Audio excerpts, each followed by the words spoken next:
Good morning बच्चों। आज sixth की वर्कशीट नंबर 8 करेंगे हम। ये आपकी साइंस की वर्कशीट है। 21 अक्टूबर की ये वर्कशीट है।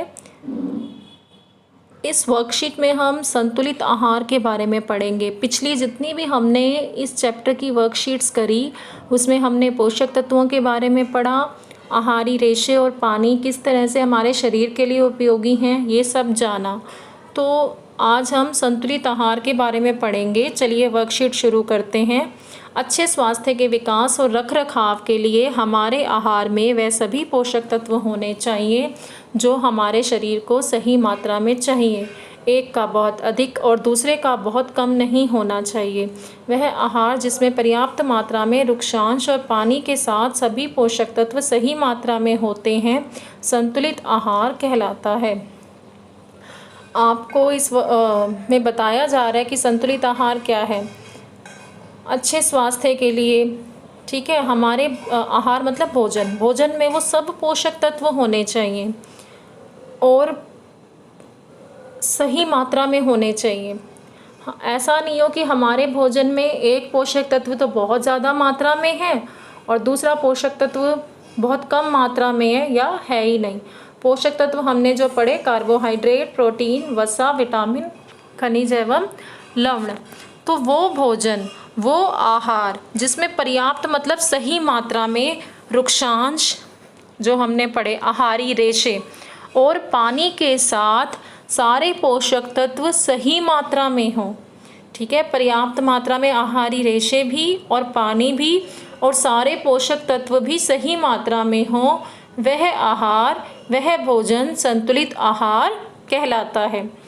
सप्ताह की अवधि में आप जो भी खाते हैं उसका चार्ट तैयार करें। एक हफ्ते में आप जो भी खाते हैं उसका चार्ट बना लें, यहाँ लिख लें। फिर कहा जा रहा है, जांचें कि क्या आपके द्वारा पहले अध्ययन किए गए सभी पोषक तत्व एक या दूसरे खाद्य पदार्थों में एक या एक दिन के भीतर खाए जा रहे हैं। अध्ययन मतलब पढ़े गए। आप ये जांच लें कि जो भी आपने पहले पोषक तत्व पढ़े हैं इस चैप्टर में, तो और जो आप खाद्य पदार्थ खा रहे हैं खाने की चीज़ों में एक या एक दिन के अंदर, उसमें सभी पोषक तत्व क्या मौजूद हैं। ठीक है, फिर आपसे कहा जा रहा है कुछ पोषक तत्व धोने और पकाने की प्रक्रिया में खो जाते हैं।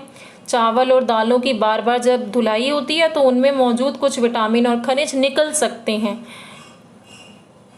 इसका मतलब कि सभी पोषक तत्व हमारे आहार में सही मात्रा में हों, रुक्षांश और पानी के साथ एक संतुलित आहार के लिए। इसके साथ साथ क्या ज़रूरी है कि किस तरीके से जो भोजन है वो उचित तरीके से पकाया गया है या नहीं।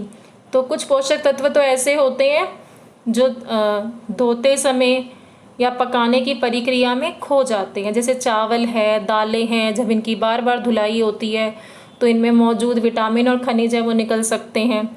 ऐसे ही जो फल हैं, सब्जियां हैं, इसको छीलने के बाद धोने से भी कुछ विटामिन और खनिजों का नुकसान होता है।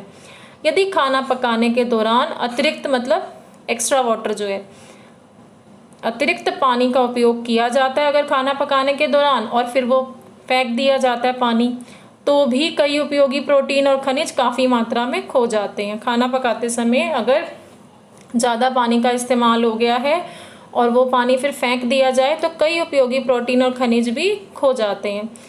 और खाना पकाते समय, खाना पकाने के दौरान गर्मी से विटामिन सी भी आसानी से नष्ट हो जाता है। जब हम खाना पकाते हैं तो गर्मी की वजह से विटामिन सी भी नष्ट हो जाता है। अब इस वर्कशीट के क्वेश्चन आंसर हम देखते हैं। सही कथन के आगे सही का निशान लगाएं। पहला है, सिर्फ चावल खाने से हम अपने शरीर की पोषण संबंधी आवश्यकताओं को पूरा कर सकते हैं। क्या आएगा इसमें? नहीं, सिर्फ चावल खाने से हम अपने शरीर की पोषण संबंधी आवश्यकताओं को पूरा नहीं कर सकते। ठीक है, तो ये इन्होंने पहला जो हमें कथन दिया है वो गलत दिया है, हम इसमें क्रॉस का निशान लगाएंगे। दूसरा है, आहार में फलों और कच्ची सब्जियों को शामिल करना चाहिए।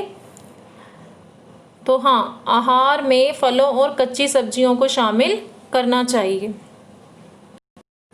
क्यों शामिल करना चाहिए? क्योंकि कच्ची सब्जियां और जो फलों की जो स्किन, त्वचा जो होती है, उनका जो छिलका होता है उसमें महत्वपूर्ण विटामिन और खनिज होते हैं।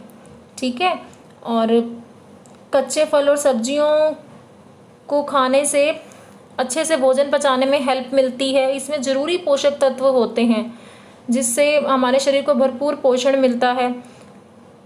पेट की बीमारियां दूर होती हैं, भोजन पचाने में हेल्प मिली, पेट की बीमारियां दूर होती हैं, जैसे डायबिटीज़ है, कैंसर है, इन बीमारियों से बचाव होता है। शरीर हमारा स्वस्थ और मजबूत बनता है, रोग प्रतिरोधक क्षमता बढ़ती है। बहुत सारे फ़ायदे हैं इसके। तो हमारे आहार में फलों और कच्ची सब्जियों को हमें शामिल करना चाहिए। ठीक है, दूसरा वाला हमारा सही है। अब इसका अगला प्रश्न देखते हैं। खाना पकाने के दौरान कौन सा विटामिन ऊष्मा से आसानी से नष्ट हो जाता है? ऊष्मा मतलब गर्मी। तो यहाँ हमने देखिए पढ़ा था, खाना पकाने के दौरान गर्मी से विटामिन सी आसानी से नष्ट हो जाता है। तो आंसर क्या आएगा इसमें? Vitamin C. पूछा जा रहा है ना कौन सा विटामिन नष्ट हो जाता है, तो विटामिन सी जो है वो ऊष्मा से आसानी से नष्ट हो जाता है। अब इस वर्कशीट के क्वेश्चन आंसर आप कर लीजिए।